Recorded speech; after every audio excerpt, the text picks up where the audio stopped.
Good afternoon and welcome to the EVGEN Pharma PLC Interim Results Investor Presentation. Throughout this recorded presentation, investors will be in listen-only mode. Questions are encouraged and can be submitted at any time by the Q&A tab situated in the right-hand corner of your screen. Just simply type in your questions and press send. The company may not be in a position to answer every question it receives during the meeting itself. However, the company will review all questions submitted today and publish responses where it is appropriate to do so. Before we begin, I'd like to submit the following poll. I'd now like to hand you over to Hugh Jones, CEO. Good afternoon to you, sir. Good afternoon. Hello, everybody, and thanks for attending our half-year report to the end of September of 2022. It's been an interesting time. We've been in planning mode and been moving to execution mode, particularly in the post-period. As you know, EVGEN Pharma PLC is a public company, and the usual disclaimer applies. And to remind you of who and what we are, we're developing a new class of pharmaceuticals based on sulforaphane. We've got a lot of data in the public domain about the active moiety. Unfortunately, it can't be used in a druggable sense apart from in our technology. We've got a number of target diseases in cancer and inflammation that are of great interest to us, and some recent business development activities. The platform is covered by an extensive family of intellectual property. And we've been, all of us in various other guises, been doing this for many decades, each as management and board. Over the last few years, we've done two collaborations, which are cash generative. The first one a couple of years ago with Juvenescence, where we licensed the sulforidex technology for nutraceutical uses outside of the pharmaceutical world. And very recently, post this period, actually, we did a major out-licensing transaction with a Swiss company called Stalicla in neurodevelopmental disorders and schizophrenia. We'll cover in more detail our cash position as we go through this presentation. The pipeline that you now see shows us in collaboration with the University of Manchester and the Christie Hospital in breast cancer. We're encouraged continually by that collaboration. A new chevron on our pipeline chart is our Stalicla collaboration in neurodevelopmental diseases, starting with autism spectrum disorder. Our internal program continues in glioblastoma, one of the more fatal of the brain cancers. Glioblastoma, late stage, has a very low 5-year survival rate of about 5%. We're looking at a number of other cancers besides through academic collaborations mainly, and we have rights to a bunch of analogues of sulforaphane, which may or may not be of use in individual diseases once we see some differentiation between them. What's new in the period? Well, we've substantially scaled up our manufacturing activity for our own clinical trials and now increasingly for use by Stalicla, our new collaborator. And not only have we made active ingredient in a new, more efficient way, but we've got a new tablet, which is enteric coated, that is designed to pass the acid of the stomach and be released in the more appropriate area of the small bowel. We've extended our collaboration in breast cancer preclinically with the University of Manchester, and we've announced two new academic collaborations in the period, and that is with the University La Sapienza in Rome, which really looks at how SFX01 makes radiation more effective in combination, or even perhaps where radiation resistance has begun to develop, actually brings that back and makes radiation effective once more. That's the promise of that collaboration. And a further collaboration in the US, this time with the University of Michigan, in an area we haven't explored in that much detail for SFX01, and that's bowel cancer or colorectal cancer. So a good deal of activity, of planning, of preparation in the period, and a couple of more interesting academic collaborations commenced. In the post period, well, you know, we did one of these webinars quite recently, giving you a pretty high level of detail on the Stalicla transaction. It's a total number of milestones of $160.5 million, with a double-digit royalty in all scenarios. I'm pleased to say that collaboration has started in earnest. Our first milestone payment is in, and we've given guidance that we expect another $5.5 million worth of milestone payments, subject to our joint working together before the end of 2023. We've made some real steps forward with the regulatory authorities too, both in the UK with a very rapid approval of our healthy volunteer study, and indeed with the Netherlands authority, where we're going to start our brain cancer GBM study, where we've got some very positive scientific advice from them. And as we announced back in October, the way we're approaching glioblastoma now is via an investigator-sponsored study with the Erasmus University in Rotterdam, and those activities have started in earnest too. To the healthy volunteer study, we've dosed our first group of volunteers. There are no showstoppers there at all, where it's entirely predictable where we are. We've collected the samples and we're currently busy analysing them. The second group of volunteers at the next dose up is due to be dosed imminently. And the other piece of news is the academic collaboration with La Sapienza in Rome I mentioned in the last slide. Well, that's showing early emerging data of a positive interaction, as we've seen in some other cancers, between radiation and SFX01. So this is a rare group of cancers called rhabdomyosarcoma. It's a connective tissue cancer mainly, quite rare.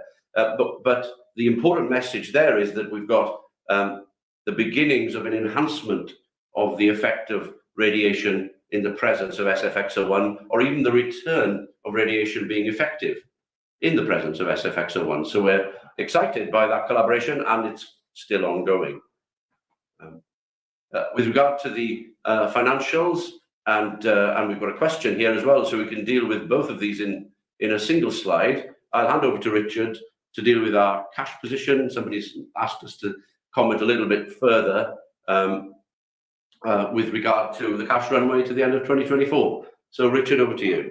Yeah, okay. I just wonder, can we try and make this full, because my hopeless website, my hopeless eyesight is struggling to read. Let's just do a bit of IT there. That's a lot easier for me. Thank you. So I have a prescription -15, just so that's why I was struggling to see. Thank you. So the post-tax loss for the period was 2.1 million against 1.5 in the equivalent period. And that's essentially higher because we've been doing more work in the clinic and we've been scaling up our manufacturing production. The cash outflow was 1.9 against 1.5 before in the last equivalent period. And again, that reflects the investment in clinical trials and manufacturing as well. So the cash, and this is probably one of the biggest numbers that you'll be interested in, the cash was 7.2 million. So in other words, around 3 million has been spent since the equivalent time in September 21. And what that means is that we have a cash runway which will take us into the back end of Q4 2024. Now there's a question which says, what do I mean by cash runway?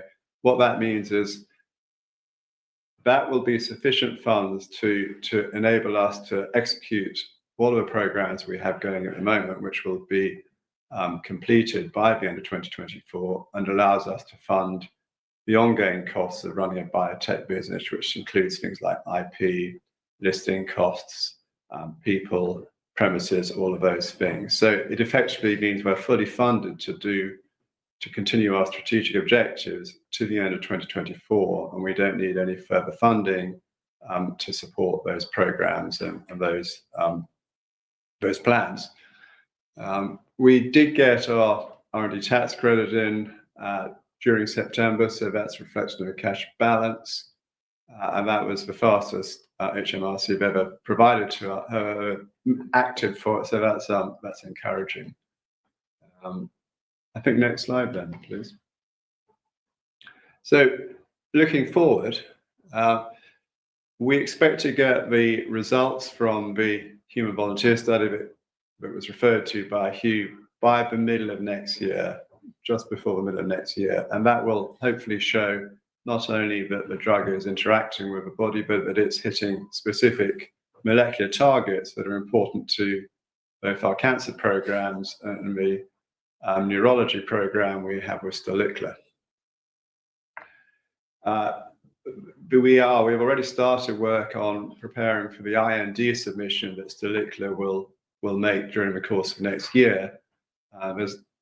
That's quite a major process because the FDA are extremely have a much higher requirement for information than European regulators as a rule.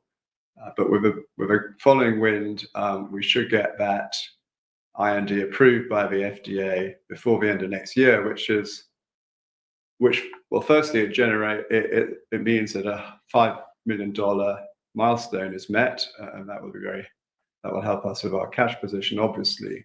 But it's also recognized that your first IND is in the industry is recognized as a major step forward. It demonstrates competence in the way you've been developing drugs, and if you pass the scrutiny of FDA, it's a big tick in the box and will be recognized as such by potential partners.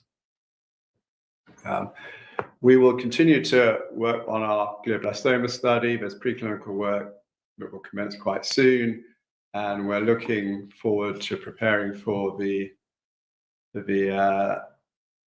clinical trial that is going to be managed by our investigators rather than us during the course of next year. That will commence, and that is based on feedback we got from some key opinion leaders on a global basis who advised us that we should do an additional bit of clinical work before we went into the programs that we'd planned in order to de-risk it and provide confidence that the drug was going to get into the brain and again interact with the molecules that we're interested in. So the news flow really stems from the points that I've just made. We look to get data from all of our preclinical collaborations during the course of the year. We very much hope that we will get data that is positive from our human volunteer study. That'll be middle of the year. We'll be progressing the glioblastoma study and we will report on that over the course of the year, preclinical data that comes out of that. And if we get the IND submission agreed by the FDA and the HV study comes out as we hope, then that's another $5.5 million that we will receive from our partner. So that in essence is what we'll be working on during the course of next year. And I think that is that. Yeah, a quick cast of characters here, which you've seen many times. The team is stable and very productive. It's a small team, but we're all working very hard. There are a couple of other key people in the office, not reflected on this slide, that are working very hard, both on our internal programs and indeed our external collaborations. So that concludes the formal part of the presentation. Thank you, Richard. If I may just come in and say thank you very much for that. Ladies and gentlemen, please do continue to submit your questions just by using the Q&A tab, which is situated on the top right-hand corner of your screen. But just while the company take a few minutes to review the questions submitted today, I'd like to remind you that a recording of this presentation, along with a copy of the slides and the published Q&A, can be accessed via your investor dashboard. As you can see, we've received a few questions throughout today's presentation, and if I could just ask you to read those and provide responses where it's appropriate to do so, I'll pick up from you both at the end. Okay, so the first question then is really about how much comfort we have on the out-licensing deal, or deals actually, in fairness, there are two, and the milestones delivering on time and what time frame we're working to. So there's two parts to that question.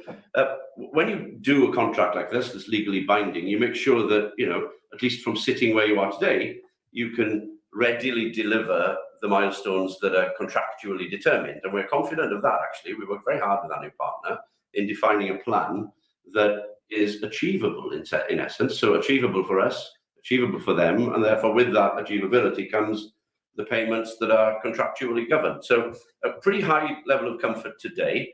And the two next big steps were covered in the presentation. And to remind you, they are delivering our healthy volunteer data, both to our internal programs and to our new collaborators, Stalicla. And we've said guidance in this presentation is first half of next year. We're on track. We've dosed the first group of volunteers on schedule. The samples are where they need to be being analyzed. The next group of volunteers are also on schedule to be dosed before Christmas.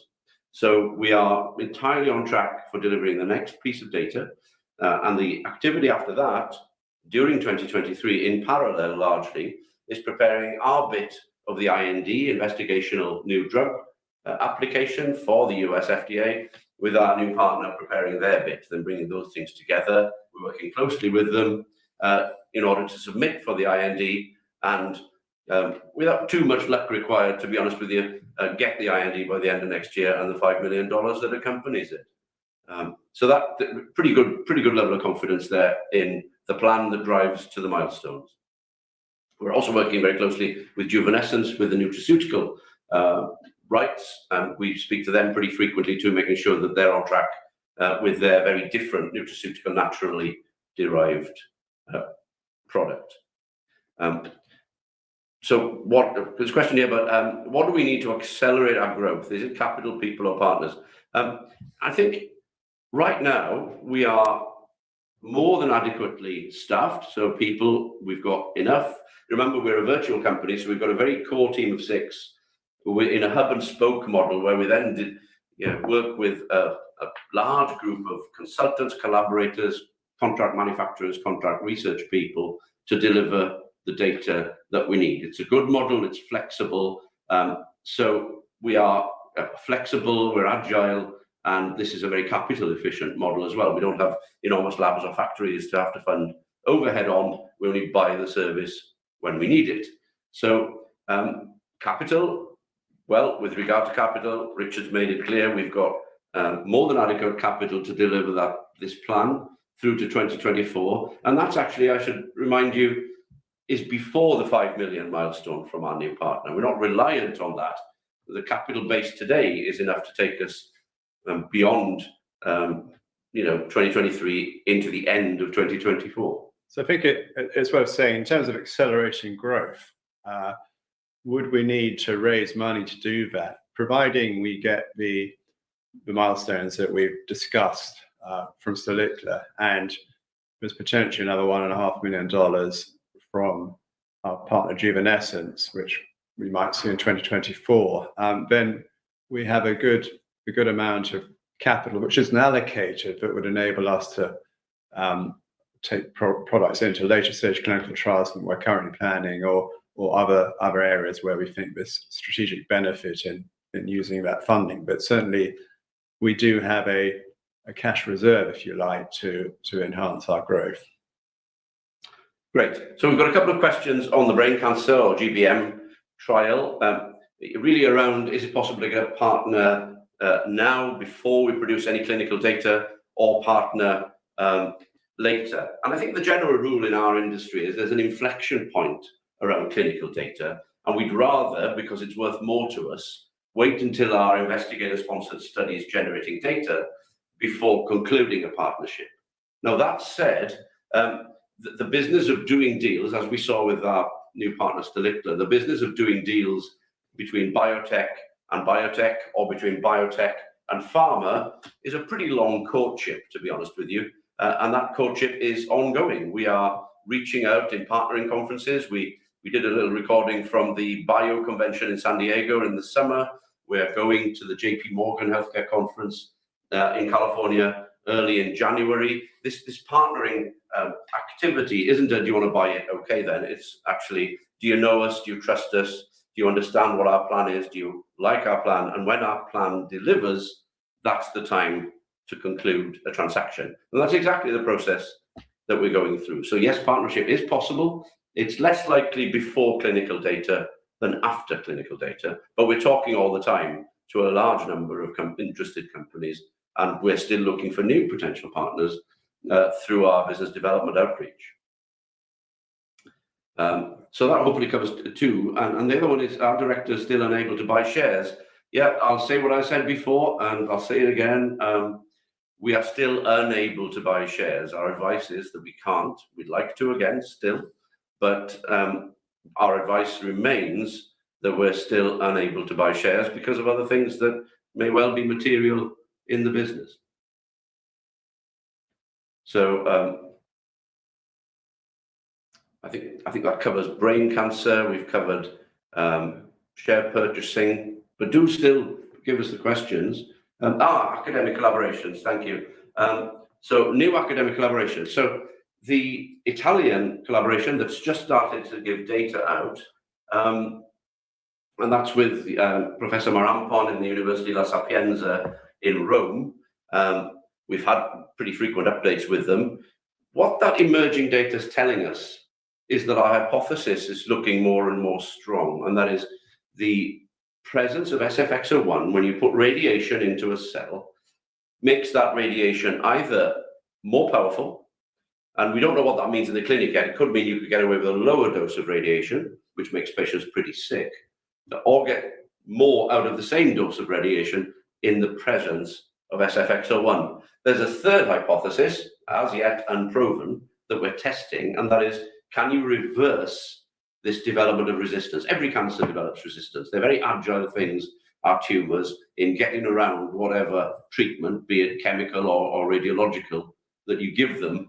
And can we then restore the sensitivity of cancers to radiation where that's started to be lost? And that's a really interesting piece of work that we're doing with La Sapienza in continuing that collaboration. And it might be worth saying, Hugh, that the implications of this work are that if the hypothesis stacks up, then potentially SFX01 is relevant in any cancer where radiation is a significant part of the treatment pathway. And it wouldn't be limited to cancers where we are ourselves looking at, or even which our other researchers are looking at. So it could have potentially broad application. It's very early, but it's quite exciting in that way. And it makes us ask new questions, both of the preclinical effort and indeed of clinical effort. To remind you, when you're first diagnosed with a stage 4 glioma or glioblastoma, the first 2 steps are surgery pretty quickly once symptoms have been identified and the brain scan's been done and the neuro-oncologist has found a tumor. First thing to do is to cut it out if it's accessible. And very soon after that, to expose that tumor site to a beam of radiation to stop it coming back, or at least to slow it from coming back. So our interest there is, what does SFX01 do in that context? Do we give people a longer period of progression-free survival after the radiation? We don't know yet, and that's the question we're asking and starting to ask with our investigator-sponsored study. Can we show evidence of the drug getting into the tumor? Can we show evidence of the drug interacting with molecular targets in the tumor that are relevant?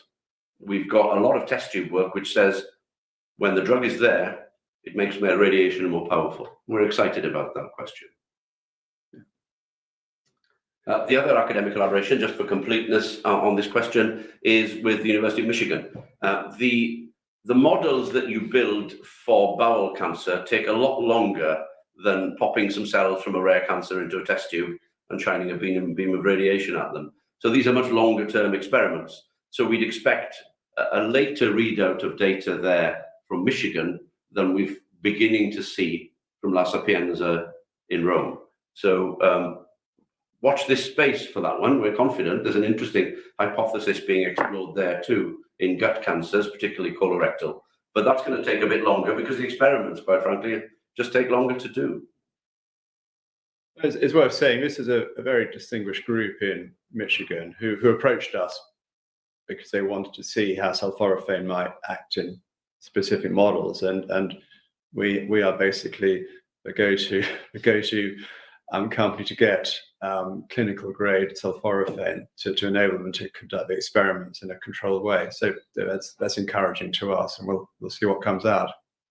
Yeah, we're the only people. In fact, you can get clinical grade material from that is stable and approved by regulatory authorities, particularly in Europe, for use in patients. So that's our USP essentially. If you want the activity that sulforaphane offers, you have to come to us, and we get a lot of incoming requests on that subject, and some of them may not be appropriate for us to supply drug. Some of them, as in the 2 we've announced in this period, is a good idea for us to supply drug, and we're doing that and working closely with those academics, just exploring those hypotheses. We've got a question on bad cholesterol. Yes, the sulforaphane has, as you say, sir, been shown to lower LDL cholesterol in the lab and in animals. So we've taken a look at this market and concluded it's probably not something we could attack as a small biotech company. That's the honest answer. The statin market, I've worked in the cardiovascular field, the statin market is vast and largely generic. That is, so there are two access problems there. Access problem number one is it's dominated by very large companies with very deep pockets. And the studies you have to show with cholesterol lowering in order to get an approval involve mortality endpoints. So you're talking a minimum of 5,000 patients, usually up to 15 or 20,000 patients on drug versus standard of care, which might be a statin or one of the other 3 or 4 other treatments available to lower cholesterol. So they're enormous multi-hundred million dollar studies. That's part one. Part two is the statin market is now generic, and that means pricing is very low. So much more harder to get a collaboration going in a market that's generic. It's unfortunate in our industry that it works that way, but where there's less money in the market per pill, then there's less interest in the market for collaborating. That's just a truth of the patent-driven world that we live in. So yes, we know of the data. Thanks for bringing it again to our attention. We've concluded for largely commercial reasons and reasons of scale that it's not something we can hit. And because of the genericization of that market, then even atorvastatin, the largest statin ever, one of the largest ever drugs by sales in the world when it was on brand, is now generic and is worth a fraction, a tenth of what it was at peak sales. And that makes it a disincentive for people to collaborate. Even if, sulforaphane may well have a novel effect there, the market is crowded and genericized, unfortunately. Hugh, Richard, thank you very much for that. I think you've actually addressed those questions you can from investors. And of course, the company will review all the questions submitted today and will publish those responses on the Investor Meet Company platform. But just before redirecting investors to provide you with their feedback, which I know is particularly important to you both, Hugh, could I just ask you for a few closing comments? Sure. So a very interesting period for us, and an even more interesting post-period, ironically. So a lot of planning and execution going in the period, and some of the fruits of those labours coming good in the post-period. We feel we're in a good place with EVGEN currently. We've got great collaborators in preclinical and academic circles, and great partners that will generate non-dilutive funds into the company to continue executing on the power of sulforaphane. We've got a cash runway that we extended during the period from end 23 to end 2024 before any payments on the non-dilutive deals we've got. So overall, I commend this report to you as a positive period for EVGEN, and with much more interesting and exciting things to come. Thanks very much. Thank you. Hugh, Richard, thanks once again for updating investors today. Could I please ask investors not to close the session, as you'll now be automatically redirected to provide your feedback in order that the management team can better understand your views and expectations. This will only take a few minutes to complete, but I'm sure will be greatly valued by the company. On behalf of the management team of EVGEN Pharma PLC, we'd like to thank you for attending today's presentation, and good afternoon to you all.